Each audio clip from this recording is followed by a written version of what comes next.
Hello everyone. आज हम लोग देखने वाले हैं मेंसुरेशन का क्लास नंबर 7 जो कि ओवरऑल क्वांटिफाइड बैंकिंग सीरीज का लेक्चर नंबर 97 है। एक्चुअली मेंसुरेशन मैंने आप सभी को जितना भी पढ़ाया है वो खत्म हो चुका है, बट मैं 2 क्लासेस और एक्स्ट्रा आपको करवाने वाला हूं जिसमें हम लोग और भी कुछ बेहतरीन क्वेश्चंस करेंगे। आज का जो ये क्लास नंबर 7 है मेंसुरेशन का, इसमें हम लोग 2D रिलेटेड कुछ अच्छे लेवल के क्वेश्चंस करेंगे एंड जो नेक्स्ट क्लास नंबर 8 होगा उसमें हम लोग 3D रिलेटेड कुछ और अच्छे लेवल के क्वेश्चंस करने वाले हैं। ठीक है। आज हमारे साथ वही 3 स्टूडेंट्स हैं। ठीक है। जो अक्सर रहते हैं। ठीक है। एक दिन तुम लोग का चेहरा दिखा दूं क्या वीडियो पे मैं? ठीक है। चलो, पड़ोस से आते हो, थोड़ा तमीज से तो रह जाओ। ओके। चलो शुरू करते हैं हम लोग। This is the first question in front of you. चलो शुरू करो। देखो आप लोग कोशिश करो, अब तो सब कुछ पढ़ाया है आपके सामने। ठीक है,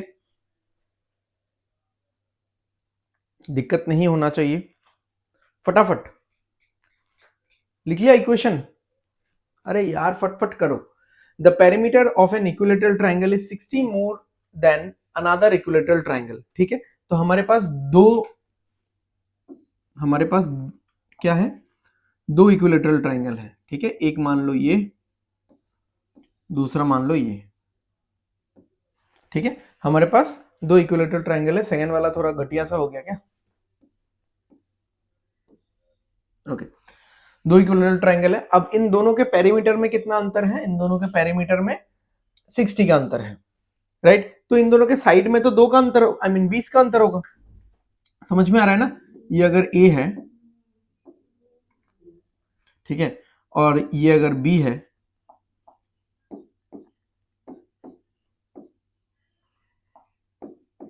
तो यहां पे ये बोला गया है कि 3B minus 3A is equal to 60।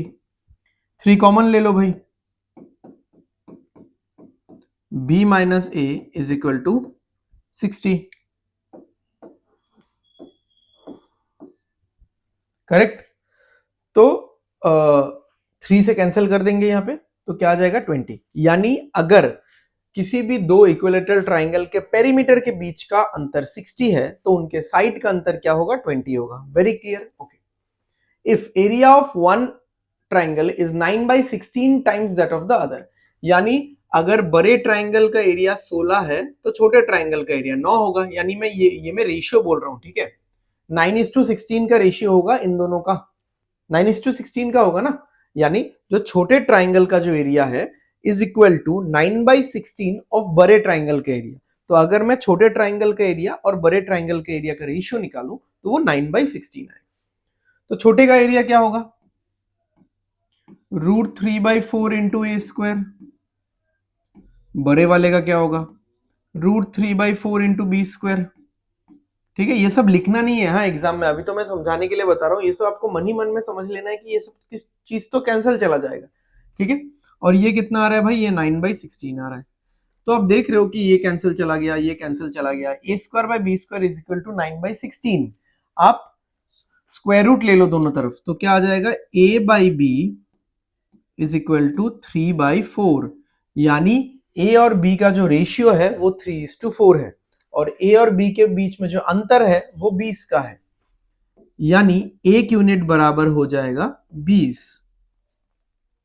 ठीक है, तो 3 यूनिट बराबर होगा 60, 4 यूनिट बराबर होगा 80।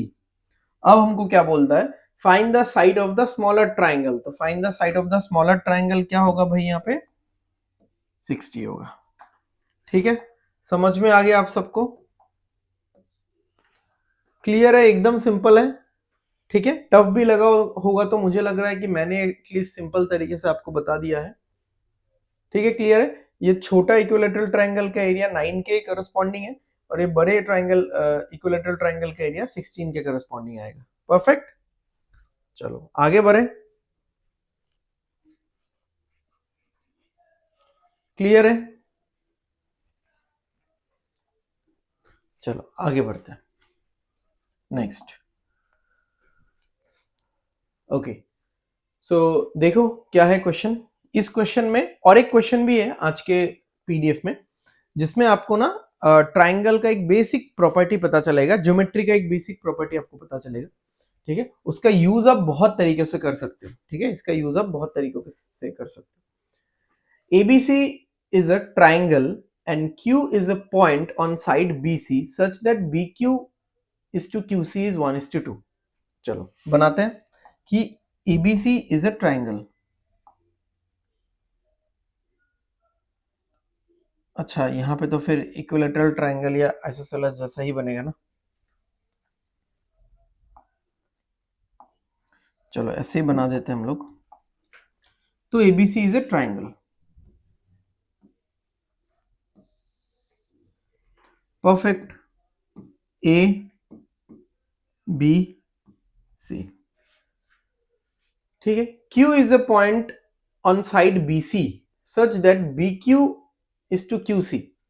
क्यू बी सी के ऊपर एक पॉइंट है और इस तरीके से है कि जो बी क्यू है और क्यू सी है ये 1:2 के रेशियो में, 1:2 का रेशियो होगा, ठीक है, समझ में आ गया। तो यहां पे होगा क्यू। इसको और थोड़ा मैं अच्छे से लिख देता हूं,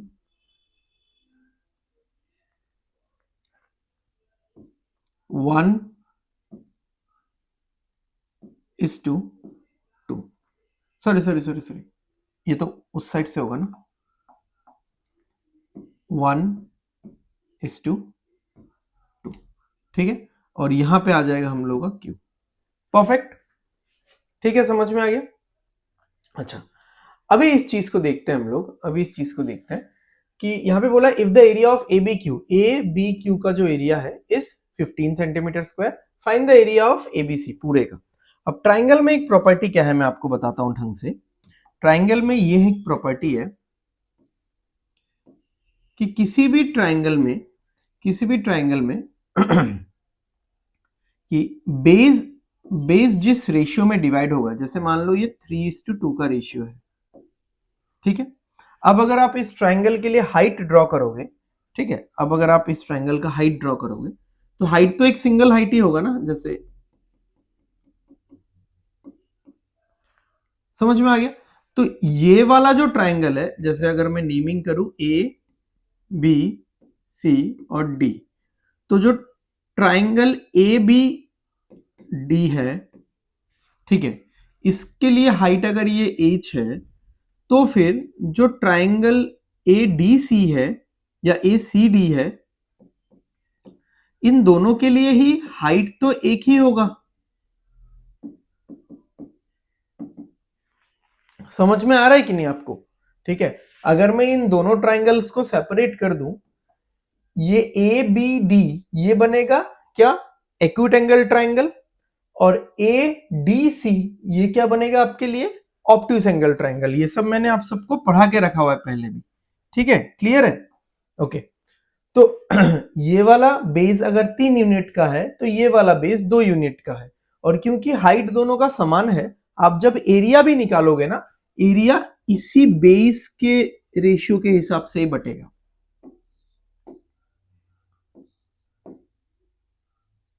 same ratio for the area, ठीक है, same ratio for the area, ठीक है। ओके, तो क्यों क्यों और ऐसा होगा क्यों, देखो आप ए बी डी, ये जो ए बी डी है इसका जब आप एरिया निकालोगे तो कैसे करोगे, हाफ बेस तो 3 यूनिट है, रेशियो ही मान लो, हाफ बेस इंटू हाइट। इसका कैसे निकालोगे, हाफ बेस इंटू हाइट। तो हाफ और हाइट ये दोनों तो कॉमन है, रेशियो में कट जाएगा, बचेगा इतना। तो ट्राइंगल में ये एक बहुत ही बेहतरीन और बहुत ही एक कॉमन कंसेप्ट है, ठीक है। ये थोड़ा सा ज्योमेट्री से आता है ये कंसेप्ट, और क्योंकि बैंकिंग एग्जाम्स में इतना ज्योमेट्री ओरिएंटेड पेपर एग्जाम कभी भी नहीं रहता है, तो इसलिए बहुत लोगों को इस बारे में नहीं पता कि ट्राइंगल का बेस, एक पर्टिकुलर ट्राइंगल में अगर 2 ट्राइंगल या 3 ट्राइंगल का पार्टीशन किया जाता है, तो उन 2-3 ट्राइंगल्स का बेस का रेशियो जो होता है वही उनके एरिया का रेशियो होता है, करेक्ट, ओके। तो यहां पे मुझे ये फिर से हाइट वगैरह ड्रॉ करने की जरूरत है नहीं, ठीक है, फिर भी मैं हाइट ड्रॉ करना आप लोग अगर बोलोगे तो मैं कर दूंगा, कोई प्रॉब्लम वाली बात नहीं है। मैं एक हाइट ऐसे ड्रॉ कर सकता हूँ, ठीक है। ये हाइट इस एक्यूट एंगल ट्राइंगल का भी हाइट होगा और इस ऑब्ट्यूस एंगल ट्राइंगल यानी ए बी क्यू इसका भी हाइट होगा ये, ठीक है। अच्छा, एनीवेज हमको ये पता है, अरे ये मिट कैसे गया भाई। एनीवेज हमको ये पता है कि ये जो बेस है, ठीक है, ये जो बेस है बी क्यू और क्यू सी, इनका रेशियो 1:2 है। तो इस ट्राइंगल का जो एरिया होगा और इस ट्राइंगल का जो एरिया होगा वो भी इसी रेशियो में डिवाइड होगा। अब ए बी क्यू इसका एरिया है 15, ठीक है। तो 1 बराबर 15 है, तो 2 बराबर इसका एरिया होगा 30। तो पूरे ट्राइंगल का एरिया कितना हो जाएगा 45, ठीक है। बहुत ही सिंपल सा क्वेश्चन था, बट थोड़ा सा मुझे बेसिक कंसेप्ट आप लोगों को समझाने में वक्त लगा, ठीक है। बाकी बस इतना ही करना था इसको, ठीक है, बस इतना सा ही करना था। तो आप लोग याद रखना कि एक सिंगल ट्राइंगल में आप 2 3 4 जितना भी पार्टीशंस कर लो, उन सारे ट्राइंगल्स का बेस जिस रेशियो में होगा उनका एरिया भी उसी रेशियो में होगा। तो यहाँ पे हमने एक पार्टीशन किया, ठीक है, हमने एक पार्टीशन बनाया जिससे 2 हिस्से बने, तो इसका बेस जिस रेशियो में है इनका एरिया भी उसी रेशियो में होगा क्योंकि हाइट कॉमन पड़ता है। परफेक्ट। चलो आगे बढ़ते हैं without wasting any further time, ठीक है, इसमें मैं डाउट के लिए नहीं रुकने वाला इतना। Next, the perimeter of N isosceles triangle is 64। इस एक आइसोसेलेस ट्राइंगल है, याद है ना आइसोसेलेस ट्राइंगल क्या होता है, आप लोगों को याद है? आइसोसेलेस ट्राइंगल वो ट्राइंगल है जिसका 2 साइड इक्वल है और एक अनइक्वल साइड है, ठीक है। तो यहां से इस बार तो हम लोग आइसोसेलेस ट्राइंगल बना सकते हैं भाई। चलो ठीक है, ग्रेट, ये बन गया हम लोग का एक सुंदर सा आइसोसेलेस ट्राइंगल, ठीक है। तो नेमिंग कर देते हैं इसको कि ये ए है, ये बी है, ये सी है। तो क्या बोला है, ये तीनों साइड मिला के 64 है, perfect, and the length of its distinct side is 24, ठीक है। ये थोड़ा सा गड़बड़ हो जाएगा ये आइसोसेलेस ट्राइंगल क्योंकि इसको थोड़ा सा छोटा करना पड़ेगा, ऐसा होने से सही है।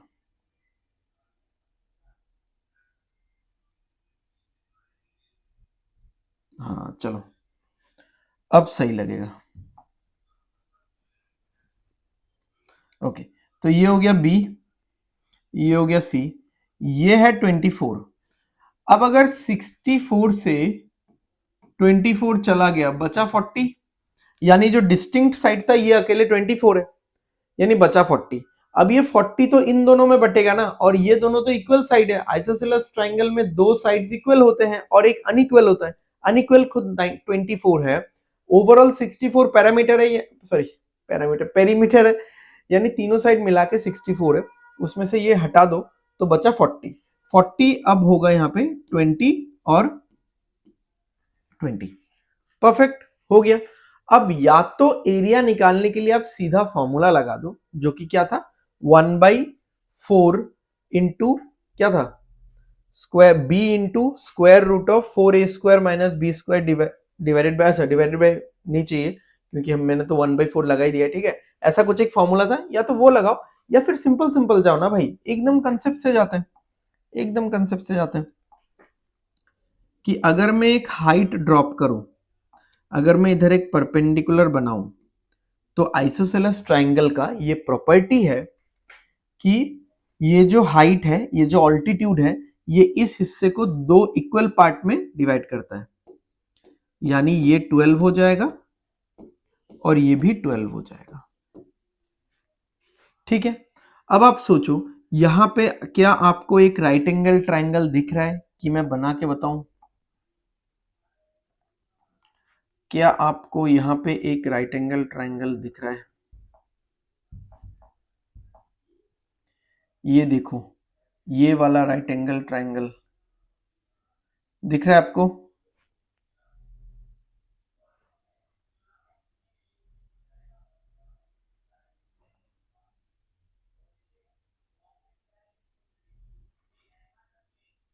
ठीक है, ऐसा है राइट एंगल ट्राइंगल दिख जाएगा, जस्ट विजुअलाइज करने के लिए बनाया था, अभी हटा देता हूं। चलो अब इस राइट एंगल ट्राइंगल में ये आपको हाइट निकालना है, सॉरी ये हाइट आपको निकालना है, तो बहुत सिंपली निकल जाएगा।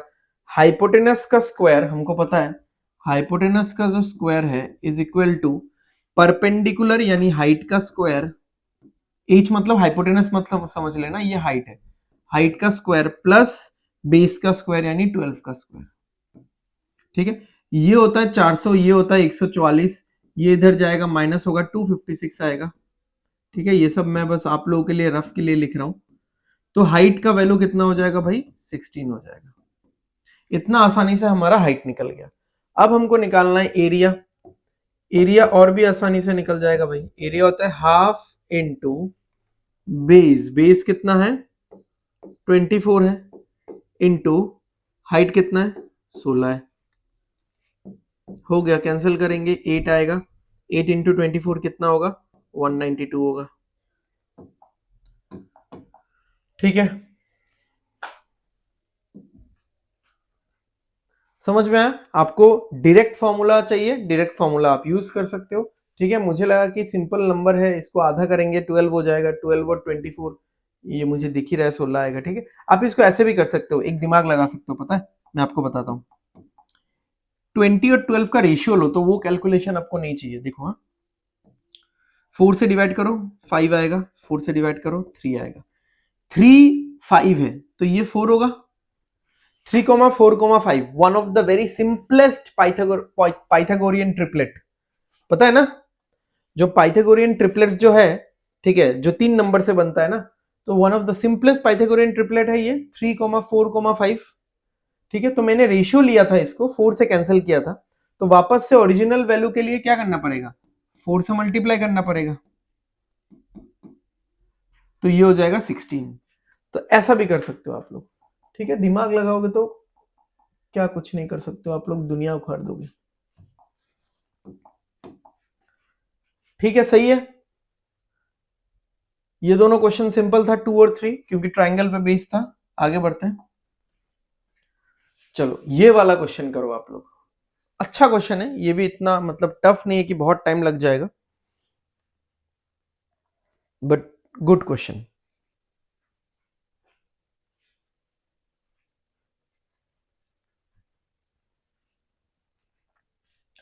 क्या बोला है, in the given figure find the ratio of the area of the smaller circle to the area of the larger square. तो जो छोटा वाला सर्कल है इसका एरिया और सबसे बड़ा वाला स्क्वायर है इसका एरिया। तो छोटे वाले सर्कल से शुरू करते हैं।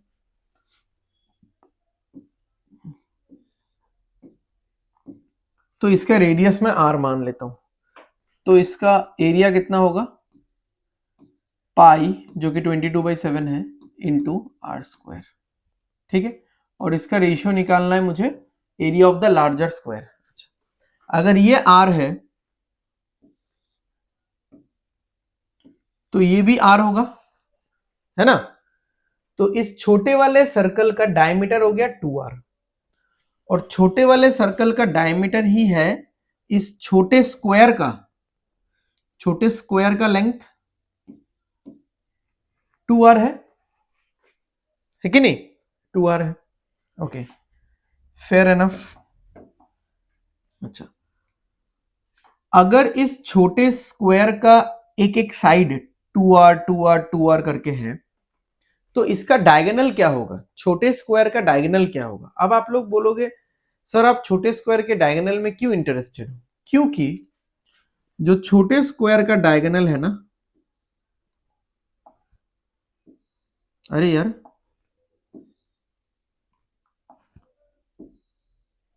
एक बार कलर मैच करता है। हाँ, ये जो छोटा स्क्वायर का जो डायगोनल है ना, आपको जो दिख रहा है ना ये वाला, ठीक है, यही एक्चुअली इस बड़े से स्क्वायर का साइड है। और अगर मैं क्रोनोलॉजी में जाऊं, मैं फिर से नंबर 1 से बताता हूं, छोटे सर्कल का डायमीटर इज इक्वल टू छोटे स्क्वायर का साइड, और छोटे स्क्वायर का जो डायगोनल है इज इक्वल टू बड़े सर्कल का diameter which is equal to बड़े स्क्वायर का साइड। ठीक है, तो बड़े स्क्वायर का साइड मुझे मिल गया। बड़े स्क्वायर का साइड कितना है भाई, बड़े स्क्वायर का साइड है छोटे स्क्वायर का डायगोनल, तो साइड इसका 2r है, तो डायगोनल होगा 2r√2, हमने पढ़ा था स्क्वायर का डायगोनल होता है साइड √2, तो साइड इसका 2r है तो 2r√2, तो इसका एरिया क्या होगा भाई 2r√2 का होल स्क्वायर। अब देखो 22/7 तो है इंटू आर स्क्वायर है इस टू 4r² इंटू 2, 2 से इसको कैंसिल कर दो तो ये 11 आएगा, ये 7 इधर चला जाएगा और r² कैंसिल हो जाएगा, तो ये हो जाएगा 11:28। ठीक है, क्लियर है, एकदम सिंपल है क्वेश्चन। मजा आया, आना चाहिए मजा।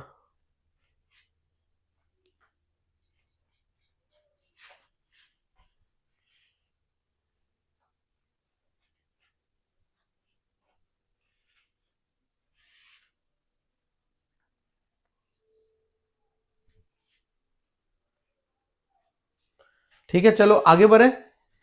Great great. हाँ, ये वाला क्वेश्चन आप लोग थोड़ा सोच सकते हो। ठीक है, ये वाला क्वेश्चन आप लोग थोड़ा सोच सकते हो भाई, सोचो सोचो सोचो भाई सोचो।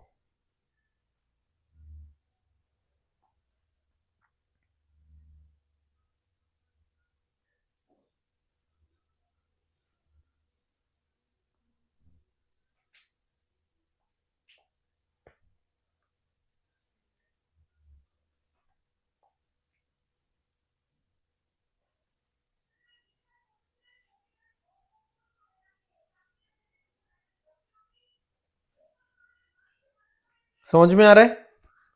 सिंपल है, क्या बोला है, increasing the length of a rectangle by 2 centimetre, it's area increases it's area by 16 centimetre square. मैंने करवाया था ऐसा सिमिलर टाइप ऑफ एक क्वेश्चन आप लोगों को वैसे।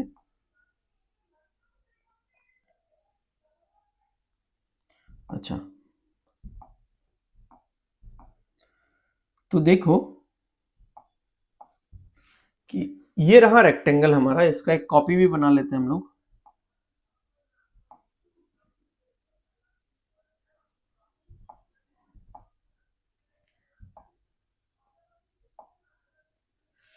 ओके चलो, तो ये है हम लोग का rectangle, increasing the length of the rectangle by 2 centimetre, तो इसका ब्रेड्थ तो b है, लेंथ l है। अब लेंथ को हमने क्या किया, लेंथ को हम लोग क्या कर रहे हैं एक्चुअली,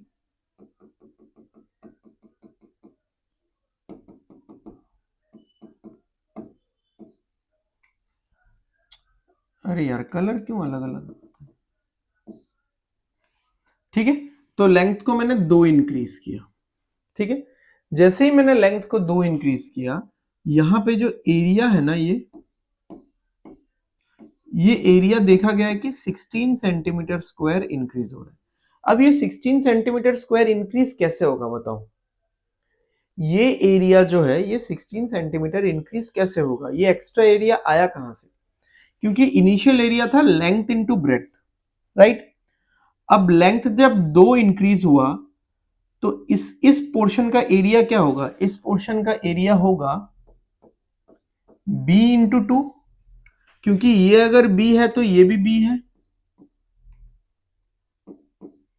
ये b है तो ये भी b है, तो इस पोर्शन का एरिया होगा b इंटू 2, तो b इंटू 2 का वैल्यू अगर 16 है तो आपको बेस का वैल्यू मिल जाएगा 8, करेक्ट।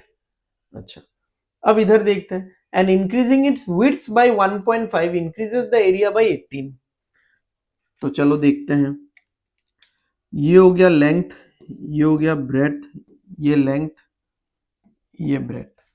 अब बोला है कि इसके ब्रेड्थ को थोड़ा इंक्रीज किया गया, कितना इंक्रीज किया गया, 1.5 इंक्रीज किया गया। ये करने की वजह से यहां पे एरिया इंक्रीज हो गया, कितना एरिया इंक्रीज हुआ भाई, 18 सेंटीमीटर स्क्वायर इंक्रीज हुआ है।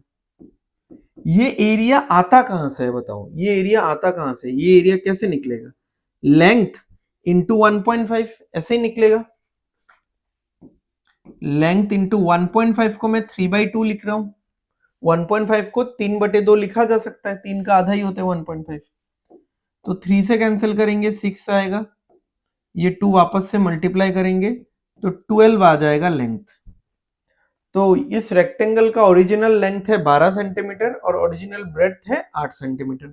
अब बोला है find the perimeter of the rectangle. भाई ये तो बच्चों वाला सवाल हो गया। पेरीमीटर ऑफ द रेक्टेंगल क्या होता है? Twice into L plus B. तो एल प्लस बी क्या है? 12 और 8 20, 20 का डबल 40।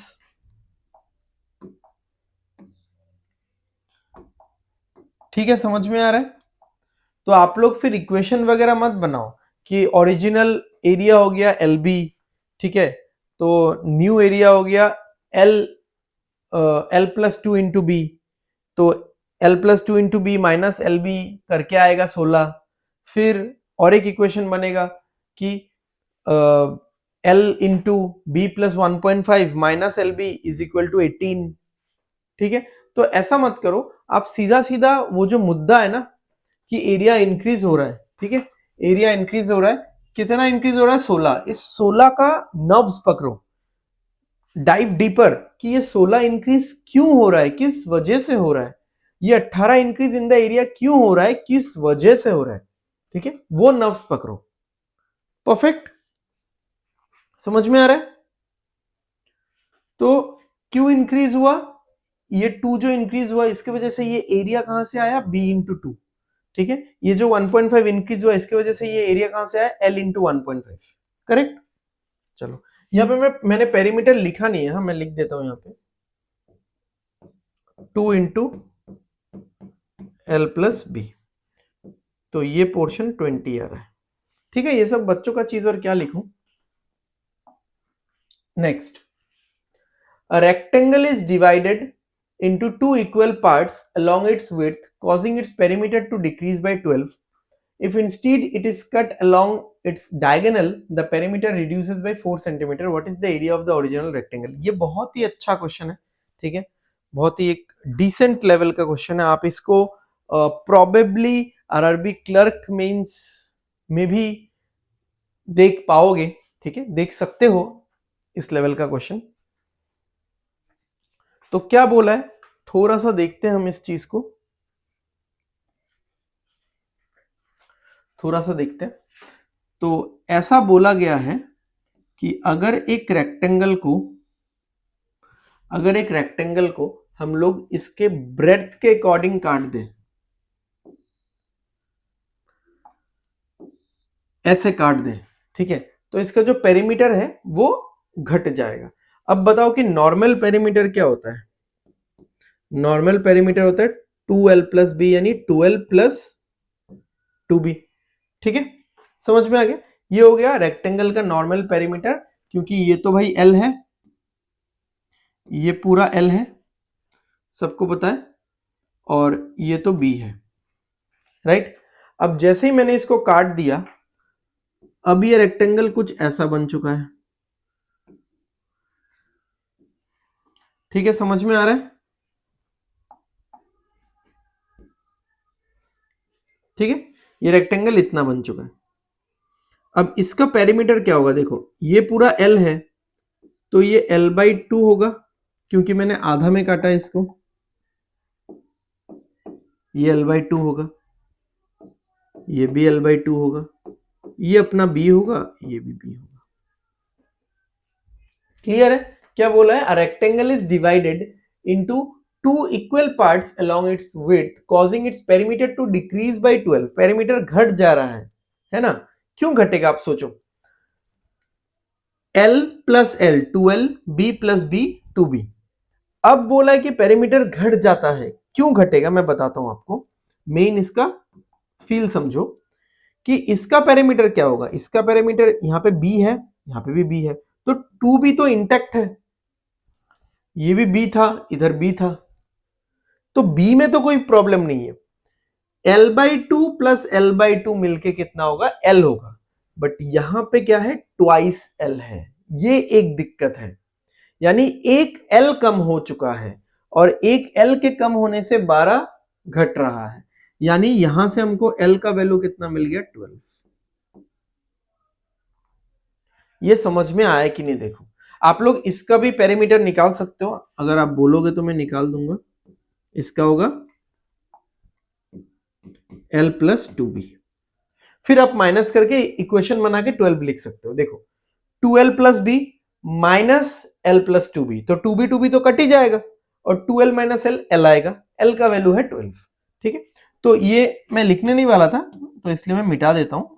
ये आप ऐसे ऑब्जर्वेशन से समझो, ठीक है, हर चीज लिखना सही भी नहीं है, अदरवाइज आप लोगों का हैबिट भी खराब हो जाएगा। तो एक रेक्टेंगल को मैंने आधे से तोड़ दिया, तो हुआ क्या कि ये वाला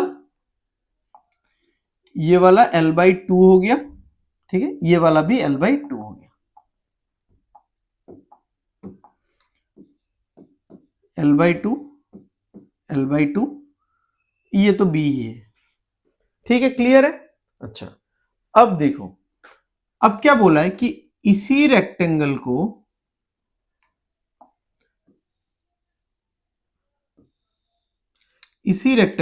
अगर मैं ऐसे डिवाइड करता, ठीक है, तो इसके पेरीमीटर में 4 की कमी आती, 4 रिड्यूस होता।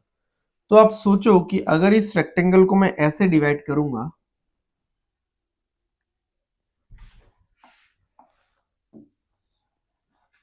ठीक है, तो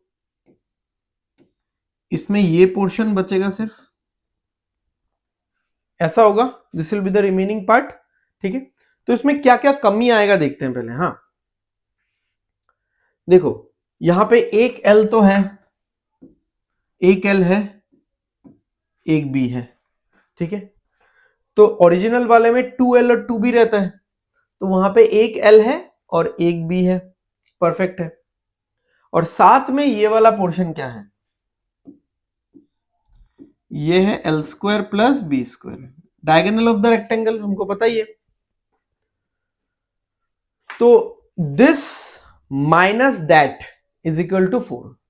समझ में आ रहा है आप लोगों को? ये ओरिजिनल पेरीमीटर है, वो नया पेरीमीटर है, एंड इन दोनों का सब्ट्रैक्शन करने से वैल्यू कितना आ रहा है, 4 आ रहा है। तो एक्चुअली में 4 क्यों कम हो रहा है मैं बताता हूं आपको। क्योंकि एक L कम हो गया है, एक B कम हो गया है, और root over of L square plus B square आके जुड़ गया है। ठीक है, इनके वजह से ये 4 कम हो रहा है। समझ में आ रहा है आप लोगों को ये वाला चीज? चाहिए तो मैं इक्वेशन बना के भी बता दूंगा, ऐसा कोई दिक्कत वाली बात नहीं है। ठीक है, तो चलो हम लोग लिख ही देते हैं, अगर आप ऑब्जर्व नहीं कर पा रहे हो तो, कि ओरिजिनल पेरीमीटर है twice L plus twice B। इससे अब नया पेरीमीटर क्या है, L plus B plus root over of L square plus B square is equal to 4।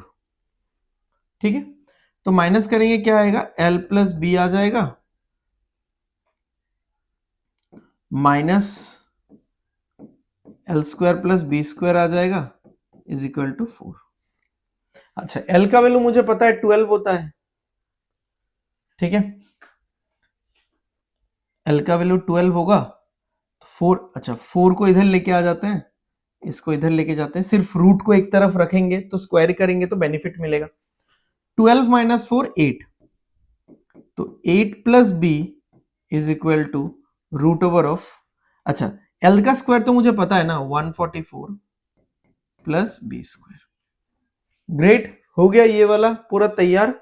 अब बोथ साइड स्क्वायरिंग कर दो तो क्या आएगा, 8 का स्क्वायर 64, B का square B square plus 2AB यानी 16B is equal to 144 plus B square. ठीक है, तो यहाँ पे B स्क्वायर और B स्क्वायर कैंसिल चला जाएगा, ये 64 इस साइड जाएगा, जाके हो जाएगा 80। ठीक है, तो 16B का वैल्यू हो जाएगा 80 और इधर B का वैल्यू हो जाएगा 5। ग्रेट, तो दोनों हमको मिल गया। What is the area of the original rectangle? तो बहुत सिंपल है, एरिया क्या होता है, एरिया होता है लेंथ इंटू ब्रेड्थ, 12 इंटू 16, तो 14 का स्क्वायर माइनस 4 यानी 192 विल बी द आंसर। ठीक है, ए स्क्वायर माइनस बी स्क्वायर से कर सकते हो आप इसको। 14 माइनस 2, 14 प्लस 2 ए स्क्वायर माइनस बी स्क्वायर। ठीक है, समझ में आ गया? अच्छा क्वेश्चन था। ठीक है, तो क्या क्या मुझसे लूटा गया और क्या क्या मुझे दिया गया। तो मेरे पास 2L और 2B था, तो एक L लूटा गया, आप ऐसे भी इक्वेशन बना सकते हो, एक L चला गया यानी माइनस L, एक B चला गया यानी माइनस B, और मुझे दिया गया plus root over of L square plus B square is equal to -4। इन सब के वजह से ही 4 ड्रॉप हो रहा है, डिक्रीज हो रहा है। करेक्ट?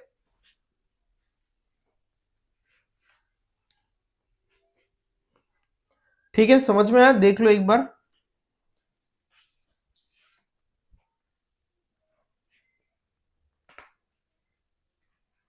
चलो आगे बढ़ते हैं फिर। The area of a square is 4/5 times that of a rectangle। ठीक है, तो area of a square divided by area of rectangle is equal to 9/2 होगा। 4/5 टाइम्स यानी 9/2। ठीक है, if the side of the square is 3 times the width of the rectangle, तो बहुत simple है। ठीक है, कि रेक्टेंगल का साइज आप देख लो, अगर L और B है तो ये स्क्वायर क्या होगा, स्क्वायर का साइज है, साइड है 3B। If the side of the square is 3 times the width of the rectangle, तो बहुत सिंपल है।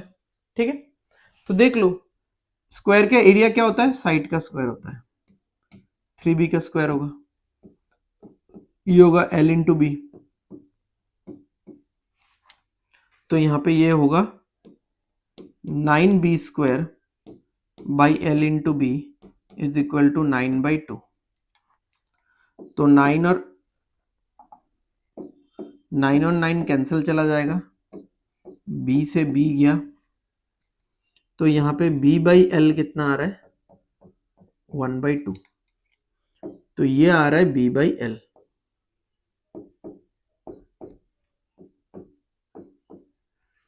ठीक है, B/L आ रहा है 1/2। अब बोला है क्या, what is the ratio of their perimeter, तो सिंपल है, perimeter of square divided by perimeter of rectangle. Square का पेरीमीटर क्या होता है, 4 into side, 4 into 3B। Rectangle का पेरीमीटर क्या होता है, 2 into L plus B, 2 into L plus B. अब यहां से आप L और B का वैल्यू बिठा दो। ठीक है, B के जगह पे 1 बैठाओ, B के जगह पे 1 बैठाओगे तो ऊपर 12 आएगा, यहाँ पे B के जगह पे 1 और A के जगह पे L के जगह पे 2 बैठाओगे तो 3 इंटू 2 6, तो कैंसिल कर दो इसको, 2:1 आ जाएगा। ठीक है, तो इनके पेरीमीटर का रेशियो 2:1 है। क्लियर है, समझ में आया?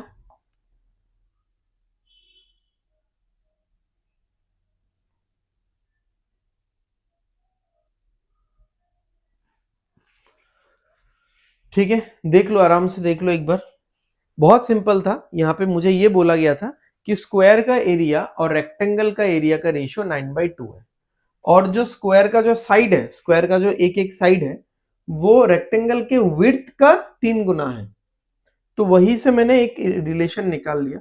एंड बाद में मुझे पेरीमीटर निकालने बोला, पेरीमीटर ऑफ स्क्वायर होता है 4 इंटू साइड और पेरीमीटर ऑफ रेक्टेंगल होता है 2 इंटू लेंथ प्लस ब्रेथ। ठीक है, क्लियर है? देखो ये B और L का ओरिजिनल वैल्यू तो नहीं है, इसको आप 1x और 2x मान सकते हो, तो यहाँ पे भी अगर आप 1x 2x ऐसा करके बैठाते तो x एनीवे कैंसिल चला जाता, ओरिजिनल मान के थोड़ी ना कर रहे हैं हम लोग। ठीक है, अब हम लोग सिलेबस के एकदम लास्ट स्टेप में आ चुके हैं। ठीक है, ऐसा डाउट तो नहीं होना चाहिए कि इसको ओरिजिनल मान रहे हैं कि रेशियो में ले रहे हैं, ऑब्वियस सा बात है कि तो रेशियो में ही लेंगे ना, इसको फेक वैल्यूज है। हो गया, कुछ डाउट है? हाँ ठीक है ना, चलो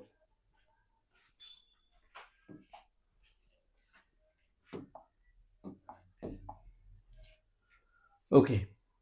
क्या बोला गया है, एक रेक्टेंगल बनाते हैं सबसे पहले।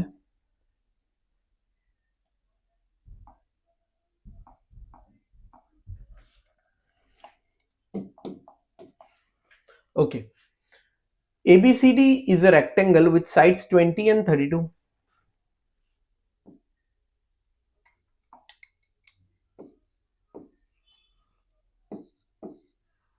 Okay. From the four corners of the rectangle, four squares of distinct integer length of sides are cut out such that the area of the rectangle reduces by 20%. हुआ क्या कि इससे स्क्वायर कट किया गया, हर कॉर्नर से square cut किया गया, तो स्क्वायर कट किया गया तो इसके लेंथ ब्रेड्थ पे तो असर पड़ा है ना। अब ये रेक्टेंगल तो ऐसा रह गया ना, बस इतना। मैं व्हाइट लाइन से आपको ड्रॉ करके बताता हूं कि रेक्टेंगल कितना रह गया है।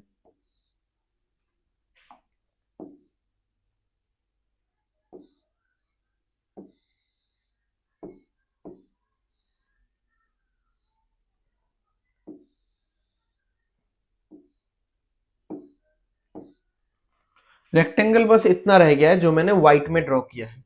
अब बोला है इसका आप पेरीमीटर जब निकालोगे तो आपको दिखेगा कि इसका सॉरी इसका जब एरिया निकालोगे तो आपको दिखेगा कि एरिया 20% घट चुका है। Fair enough, agreed. If the sum of the sides of the square is 12, if the sum of the sides of the square is 12, find the change in the perimeter of the rectangle। चलो बताओ, सोचो, सोच के आराम से answer दो इस question का, ठीक है, कोई हड़बड़ी नहीं है।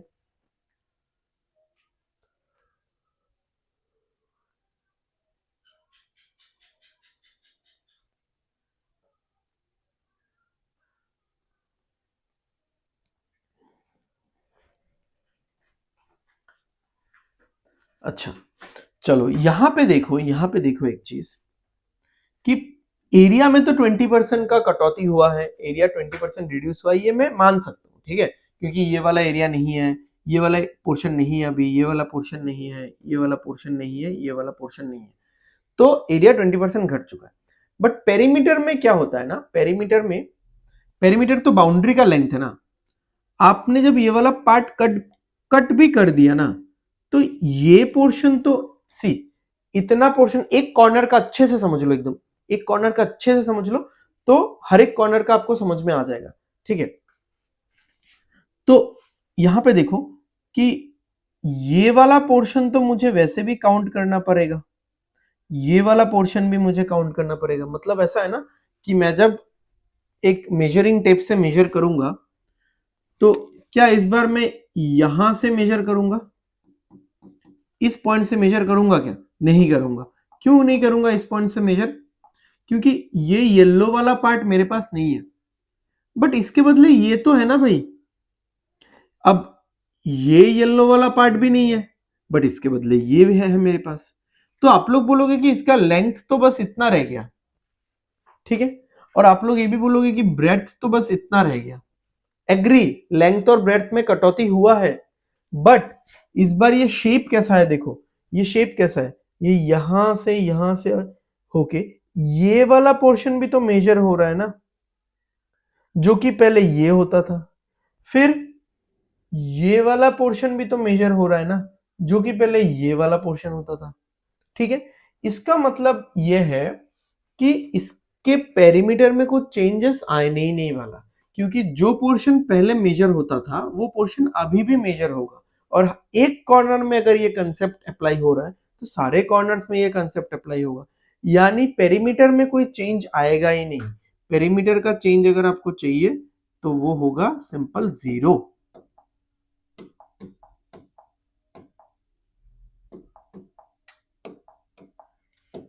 ठीक है, समझ में आ रहा है?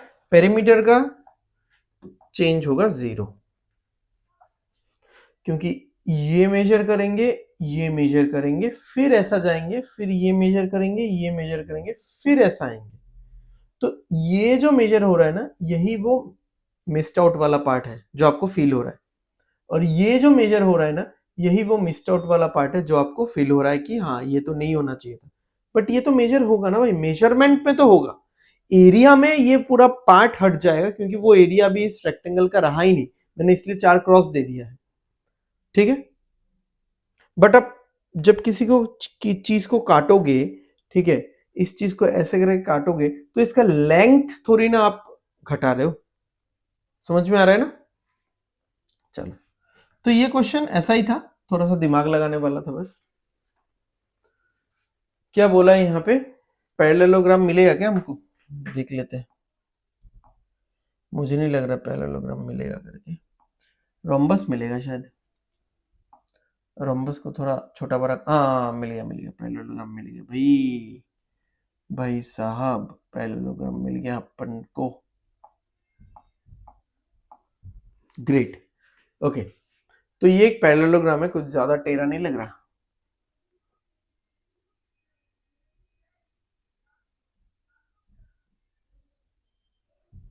ओके, तो ये जो पैरेललोग्राम है ए बी सी डी, पहले हम लोग नेमिंग कर देते हैं, फटाफट नेमिंग करेंगे। A B C D and P and Q R points on A B and B C respectively.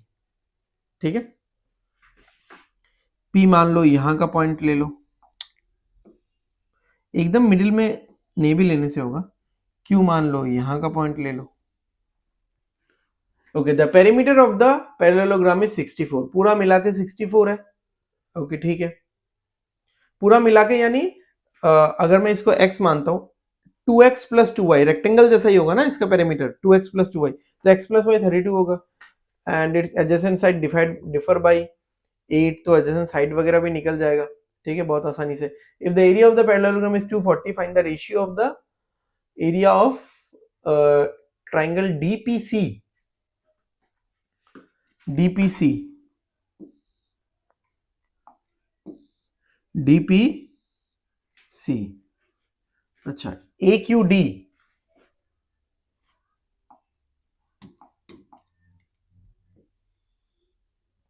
A Q D. ठीक है, समझ में आया? अच्छा, अभी आप खुद बताओ आप मुझे कि पैरेललोग्राम का एरिया कैसे निकालते थे हम लोग। पैरेललोग्राम का जो ये जो एरिया दिया है, ये हम लोग कैसे निकालते थे? लेंथ इनटू हाइट 1 और ब्रेड्थ इनटू हाइट 2, क्योंकि अगर लेंथ लोगे तो इसके अकॉर्डिंग इसका हाइट लेना पड़ेगा, और अगर ब्रेड्थ लोगे आप बेस, तो इसके अकॉर्डिंग इसका हाइट लेना पड़ेगा। मैंने बताया था आपको, प्रूफ भी करवाया था इस बारे में। ठीक है, हमने किया भी था अच्छे से। तो प्रूफ नहीं, मतलब डिस्कस किया था कि पैरेललोग्राम में इसका जो एरिया होगा, वो अगर लेंथ को मैं बेस लेता हूं तो लेंथ पे ड्रॉप होने वाला हाइट यानी 90 डिग्री वर्टिकल मुझे लेना पड़ेगा, और अगर मैं इसके बेस को आई मीन ब्रेड्थ को अगर बेस मानता हूं तो इस पे ड्रॉप होने वाला हाइट मुझे लेना पड़ेगा। तो L इंटू H1 या फिर B इंटू H2। क्लियर है? ओके, अब देखो, ये जो पहला सफेद वाला ट्राइंगल है, ट्राइंगल डीपीसी, इसका जैसे मान लो मैंने ये वाला हाइट ले लिया। ठीक है, इसका मैंने ये वाला हाइट ले लिया। ठीक है, तो हाइट इनटू ये बेस होगा, तो इसका भी तो वैल्यू इसके बराबर आएगा, या फिर सॉरी इसके बराबर आएगा, 240 आएगा। अच्छा, और जो ये ट्राइंगल है ए क्यू डी, इसका हाइट आप ये ले लो। ठीक है, एग्जैक्ट 90 डिग्री नहीं हुआ है, इसका हाइट ये ले लो। तो इसका क्या होगा कि base into half into base into H1, half into base into H1। तो इसका ये इसके बराबर नहीं आएगा एग्जैक्टली, मैं वो नहीं बोल रहा हूँ, वो मीन नहीं किया मैंने, इसके बराबर नहीं आएगा, बट हाफ इंटू दिस आएगा। तो ये जो सफेद वाला ट्राइंगल है डीपीसी, इसका एरिया होगा half into length into height. ठीक है, और ये जो ग्रीन कलर वाला ट्राइंगल है ए क्यू डी, इसका एरिया होगा half into base into sorry breadth into half into breadth into height. हो गया, तो यानी दोनों का एरिया समान समान ही आ रहा है। ठीक है, इसमें ये वाला हाइट लेंगे तो ये लेना पड़ेगा जो कि 240 आता है, और उनका इसका हाफ करेंगे। इसमें ये वाला हाइट लेंगे तो ये लेना पड़ेगा जो कि 240 आएगा। ठीक है, और इसका हाफ करना पड़ेगा ट्राइंगल के एरिया के लिए। ठीक है, तो दोनों का एरिया क्या है? सेम है। तो अगर दोनों का एरिया सेम है तो आंसर होगा 1:1। ठीक है, तो लास्ट दोनों क्वेश्चन में हमको थोड़ा सा दिमाग लगाना था बस, ठीक है, इसमें भी थोड़ा सा दिमाग लगाना था और इसमें भी हमको थोड़ा दिमाग लगाना था। विदाउट एनी कैलकुलेशन ये दोनों क्वेश्चंस बहुत ही आसानी से हो सकता है। करेक्ट।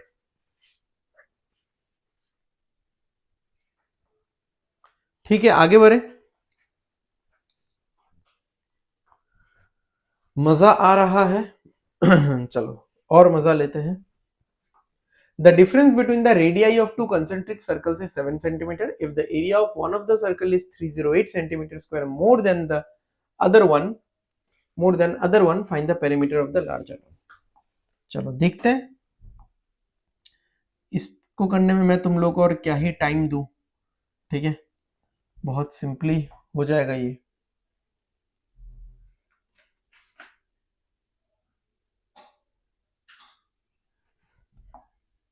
चलो एकदम सही।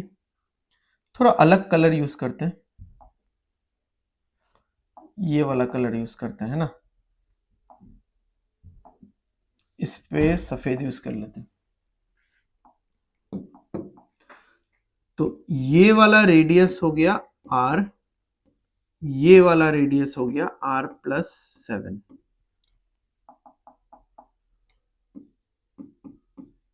ठीक है, तो दोनों के रेडियस में 7 का फर्क है, दिख ही रहा है। ओके, और दोनों के एरिया में कितने का फर्क है कि पाई इंटू r+7 का square minus pi r square is equal to 308। तो पाई कॉमन ले लो, 22/7 इंटू r+7 का square minus r square is equal to 308। 22 से बहुत आसानी से कट जाएगा, 22 10 तो 220 हो जाएगा, और उससे और 88 यानी 4 तो 14, और 7 इधर मल्टीप्लाई हो जाएगा। इसको देख लो ना, ए स्क्वायर माइनस बी स्क्वायर में तोड़ दो, या फिर इसको ए प्लस बी होल स्क्वायर में तोड़ दो, और ये तो है ही। चलो ए स्क्वायर माइनस बी स्क्वायर में तोड़ते हैं। ए प्लस बी यानी 2r+7 इंटू ए माइनस बी यानी r+7 माइनस r, तो 7 बचेगा, और इधर 14 इंटू 7 98 होगा। इसको फिर से 7 से कैंसिल ही कर देंगे हम लोग, तो 14 हो जाएगा। ठीक है, और ये 7 इस पे माइनस हो जाएगा, तो r का वैल्यू आ जाएगा 7/2।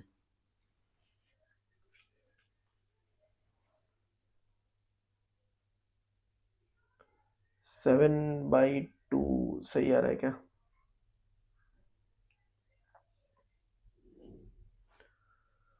7 7 14 दोनों का टोटल आ जाना था मेरे पास 14। नहीं, अगर मैं यहाँ पे 22/7 r+r तो 7 होता, 7 7 कट जाता, 22 से काटता तो 14 आता, यानी दोनों का टोटल आ जाता मेरे पास 7। टोटल 7 आ जाता, तो हाँ सही है, चलो r/7/2 सही है। ओके, अब बोला है क्या, find the perimeter of the larger one. ठीक है, निकल जाएगा। तो पेरीमीटर यानी सर्कमफरेंस, सर्कमफरेंस क्या होता है, 2 पाई r+7 हो जाएगा। लार्जर वाला तो r+7 है, तो यानी ये हो गया अपना 3.5। ठीक है, तो 7 + 3.5 ये कितना हो जाएगा भाई, 10.5 हो जाएगा। ओके, 22/7, 10.5 को हम लोग लिख सकते हैं 21/2। इसको ऐसा लिखा जा सकता है, 7 से कैंसिल करेंगे 3 आएगा, 2 से कैंसिल करेंगे 2 को, तो 22 इंटू 3 कितना आ जाएगा, 66 आ जाएगा।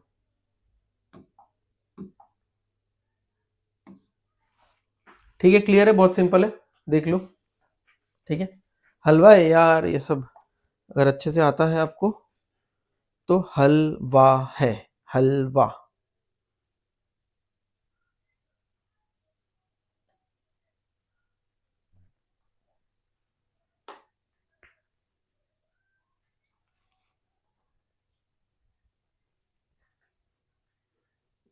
ठीक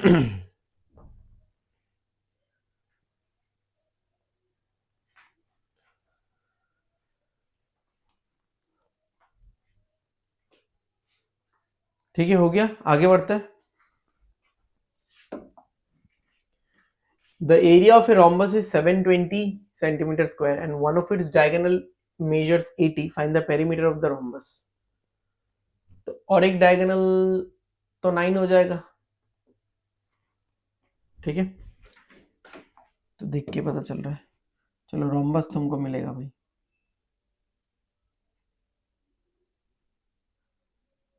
नहीं ऐसे नहीं, ऐसे लेते हैं, चलो कोई बात नहीं।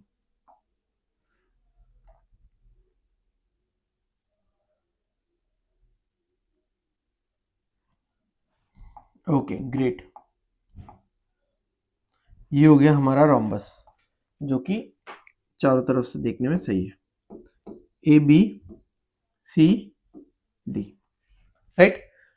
अब क्या है, ये वाला है लंबा वाला डायगोनल, ये वाला है छोटू वाला डायगोनल, और इनमें 90 डिग्री होता ही है। Diagonals of a rhombus bisect each other at 90 degree, ठीक है, बट दोनों इक्वल नहीं होते। तो हमको ये पता है कि रोम्बस का जो एरिया होता है ना, यहाँ पे तो दे रखा है 720, बट रोम्बस का एरिया ये भी है half into diagonal 1 into diagonal 2, ठीक है। अच्छा, तो हाफ इंटू डायगोनल 180 है, डायगोनल 2 का आता पता नहीं है, तो ये कितना होगा भाई 9। अच्छा मैंने इसको ही 9 बोल दिया था, ये 2 भी तो मल्टीप्लाई होगा ना, तो डायगोनल 2 हो जाएगा 18, ठीक है। तो अब इसको आप ऐसे यहाँ पे ऐसे लिख सकते हो कि देखो diagonals of a rhombus bisect each other at 90 degree, यानी दो इक्वल हिस्सों में तोड़ता है। तो ये लंबा वाला डायगोनल कितना है 80 है, तो ये कितना होगा, ये 40 होगा। ये छोटू वाला डायगोनल कितना है 18 है, तो इतना सा पार्ट कितना होगा 9 होगा। अब आप यहां पे ये राइट एंगल ट्राइंगल दिख रहे हो, राइट एंगल ट्राइंगल दिखाई पड़ेगा आपको,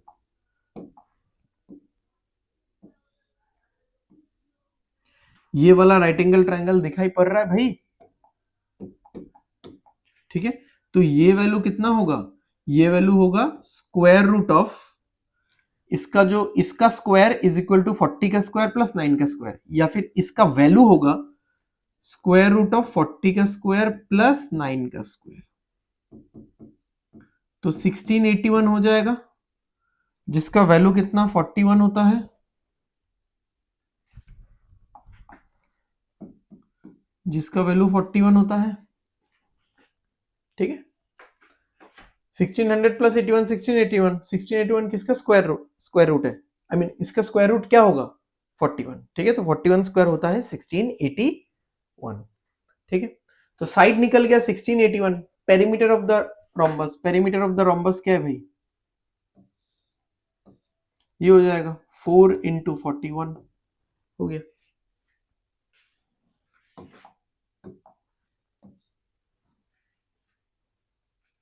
समझ में आया। आप अगर अपने बेसिक्स पे स्ट्रांग हो, स्पेशली मेंसुरेशन जैसे चैप्टर में, तो आपको कोई नहीं रोक सकता। बाकी सब चैप्टर में आपको सिचुएशनल चीजें मिलेंगी, आपको सोचना पड़ेगा, ठीक है, सोचना पड़ेगा। जैसे टाइम स्पीड एंड डिस्टेंस के आपके चैप्टर में देखा होगा कि एक चोर है, वो टनल के अंदर है, वो इधर भी जा सकता है उधर भी जा सकता है, तो ये सब बहुत एब्स्ट्रैक्ट सिचुएशंस है। यहाँ पे इतना एब्स्ट्रैक्ट सिचुएशंस रहता नहीं है यूजुअली, क्लियर है। चलो हो गया, आगे बढ़ते हैं, आगे बढ़ते हैं without wasting any further time.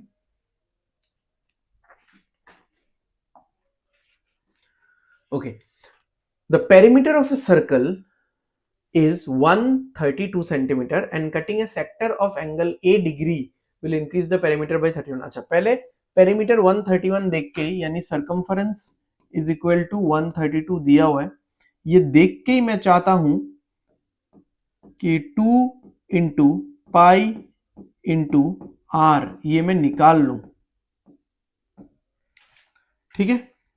तो 2 से कैंसिल करेंगे तो कितना आएगा 66, और 22 से कैंसिल करेंगे तो आएगा 3, इधर 7 से मल्टीप्लाई करेंगे तो r का वैल्यू आ गया 21। अब क्या बोला है कि एक सर्कल में से एक सेक्टर कट किया गया है, ठीक है। तो सर्कल ऐसा था,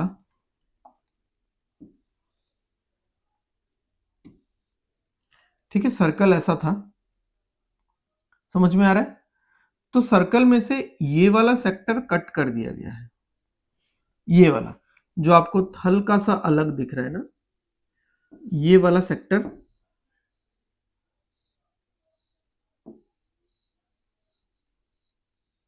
ये वाला सेक्टर कट कर दिया गया है।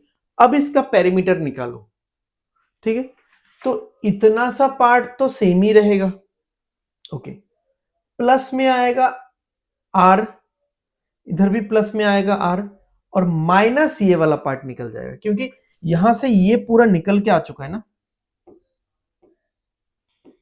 ये पूरा सेगमेंट माइनस हो चुका है,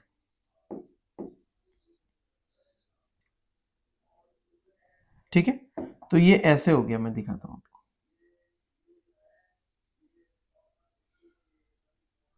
ये ऐसे हो चुका है, ये जो पिज्जा जैसा एक पार्ट है वो इधर से निकल करके आ चुका है। तो अब इसमें बचा क्या हुआ है, ये वाला पार्ट, यहां पे आर, यहां पे आर, यहां पे आर, ठीक है। इसी के वजह से पेरीमीटर 31 बढ़ चुका है, आप समझो। तो पेरीमीटर बढ़ा कैसे? अब ये जो आर्क लेंथ है ना, ये जो आर्क लेंथ है ये तो माइनस हो गया, इसको एल मान लो, आर्क लेंथ ये माइनस हो गया, बट साथ में जुड़ गया क्या, 2r, समझ में आया? तो पहले जो सरकमफरेंस था और अभी जो सरकमफरेंस है उसमें अंतर क्या है? अंतर यही है कि 2r जुड़ चुका है और आर्क लेंथ l माइनस हो चुका है, और इसी अंतर के वजह से 31 का चेंज आ रहा है, ठीक है। अब ये आर्क लेंथ आपको निकालना है। अब मैंने आपको बताया था कि सेक्टर में आर्क लेंथ कैसे निकालते हैं हम लोग, जितना भी डिग्री होगा डिवाइडेड बाय 360 इनटू उसका जितना सरकमफरेंस है, ठीक है।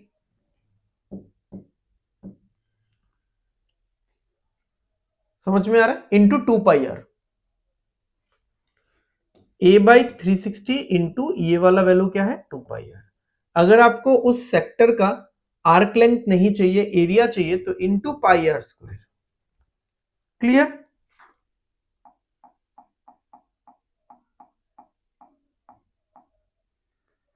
तो ये चीज आपको चाहिए होगा। तो थोड़ा सा सिंप्लीफाई कर लेते हैं, 12 से काटेंगे तो 30 आ जाएगा, 12 से काटेंगे तो 11 आ जाएगा। तो ये हो गया 11a, bar bar a degree लिखने की जरूरत नहीं है, ओके। 2r देखो क्या हो जाएगा, 2r 42 हो गया, minus 11a by 30 is equal to 31। ये 31 इधर आएगा, ये पूरा सेगमेंट इधर जाएगा, तो ये हो जाएगा 11 is equal to 11a by 30। 11 और 11 कट जाएगा, 30 इधर आ जाएगा, तो फाइनली हमारे पास ये आ चुका है,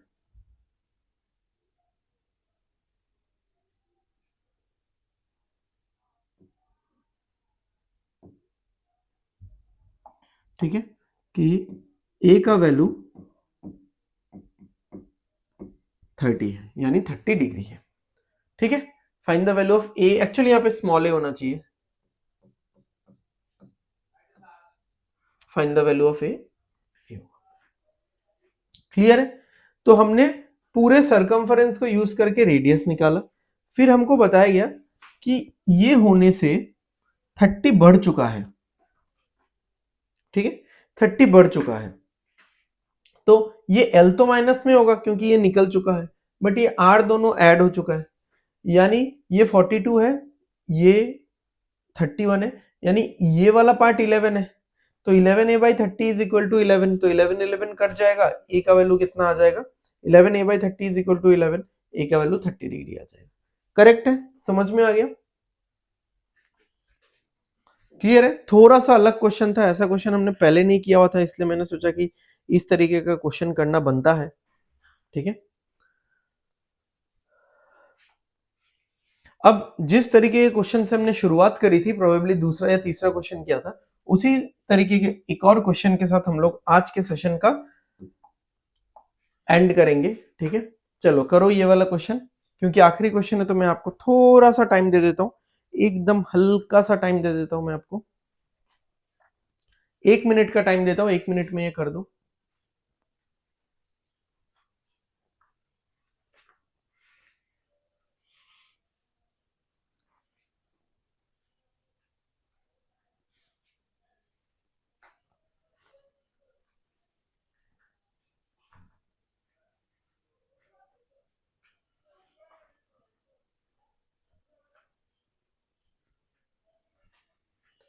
ठीक है, हो गया।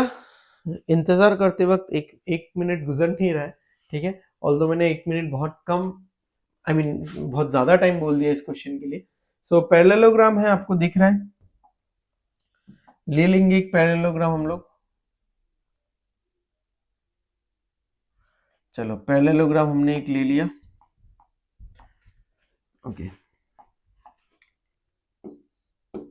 ए बी सी और डी।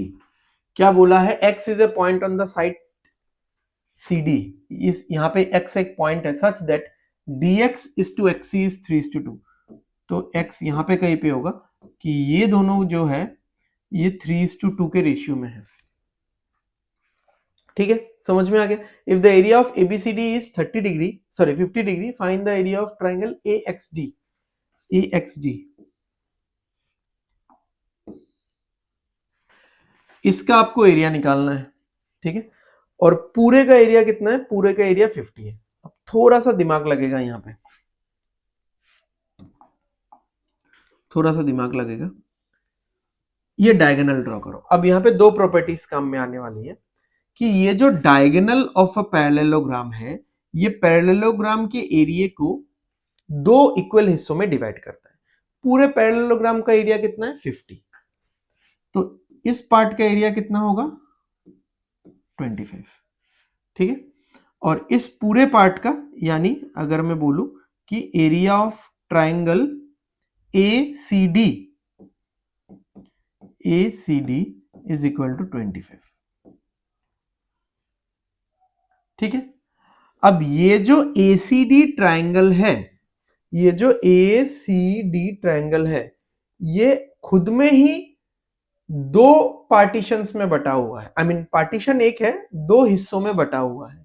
एक का बेस 3 का रेशियो का है और एक का बेस 2 का रेशियो का है। तो मैंने बोला था कि कोई भी ट्राइंगल अगर दो हिस्सों में बटता है तो उनका रेशियो, उन दोनों बटने वाले पार्ट्स का जो रेशियो है वो उसके बेस के अकॉर्डिंग ही होगा। तो 25 को आपको 3:2 के रेशियो में बांट देना है, यानी 5 हिस्सा, 25 5 हिस्सों में बटेगा, जिसमें से 3 इसको मिलेगा, 2 इसको मिलेगा। तो 25 को 5 हिस्सों में बांटने से 5 आता है, 5 गुना 3 आएगा 15, 5 गुना 2 आएगा 10। जो भी निकालने दिया है, फाइंड द AXD, तो 15 होगा। Find the area of AXD। ठीक है, तो वो जो हमने प्रॉपर्टी पढ़ा हुआ था, प्रोबेबली हमने क्वेश्चन नंबर 2 में पढ़ा था ये वाला प्रॉपर्टी। ठीक है, क्वेश्चन नंबर 2 में, कि एक ट्राइंगल को अगर आप बहुत सारे पार्टीशंस में बांटते हो तो जितने भी ट्राइंगल्स होते हैं, अंदर जितने भी ट्राइंगल्स होते हैं, उनका एरिया उस बेस के रेशियो के हिसाब से बट जाता है। ठीक है, तो पहले तो हमने डायगोनल ड्रॉ किया, तो इस पैरेललोग्राम के एरिया को मैंने दो हिस्सों में बांट दिया। अब जो ये है ACD, जिसका एरिया 25 है, इसको फिर दो हिस्सों में बांटेंगे हम लोग 3:2, क्योंकि इसका बेस 3:2 है, तो एरिया भी 3:2 के रूप में ही बटेगा। क्लियर है? समझ में आ गया? ठीक है, सो आज का क्लास हम लोग यहीं पे खत्म करते हैं। उम्मीद करता हूँ कि आप सबको समझ में आ रहा है और ये जो फुल कोर्स में पढ़ा रहा हूँ आप लोगों को ये बेनिफिट दे रहा है। ठीक है, सो आप लोग अपने फ्रेंड्स और रिलेटिव्स के साथ भी शेयर करो और चैनल को सब्सक्राइब कर देना, सो दैट आपको आने वाले नोटिफिकेशन मिलते रहे। ठीक है? सो तब तक के लिए take care, bye bye, study well and study hard.